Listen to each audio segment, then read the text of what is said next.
Design thinking is a way of working that brings together people from diverse expertise and teaches them how to engage with the people they're trying to create something for in order to come up with something that's really meaningful in those people's lives.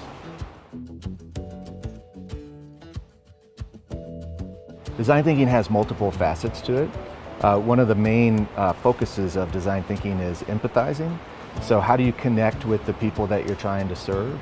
Not to do exactly what they tell you they want. It's very hard for people to articulate, something that doesn't exist, but to understand what their needs are in order to apply your expertise to come up with new products, services, technology to help them.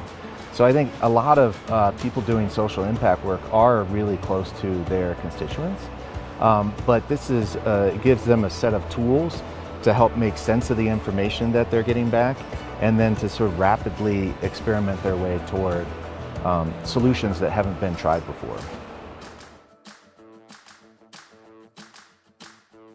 The first thing I would suggest for people who want to apply design thinking to their work is to really get proximate with the people they're trying to serve. The more time you spend understanding what people's needs are, what their behaviors are, how they think and believe, the higher the likelihood that you can create something that's actually meaningful in their lives. The other thing that I think is people get sort of right away early on when they engage with design thinking is this idea of rapid prototyping. How can we get our ideas out of our heads and into the world as quickly as possible in order to learn more about how people interact with them, in order to push our ideas forward? There's so much tradition around linear thinking and planning and really trying to solve problems by getting together and figuring out what the solution is and then going to execute on it.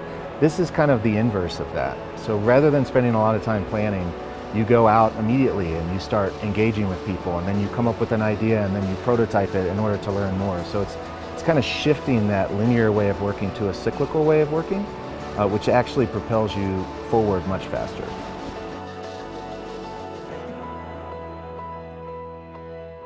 A big part of design thinking is building individual creative self-efficacy, or what we call creative confidence.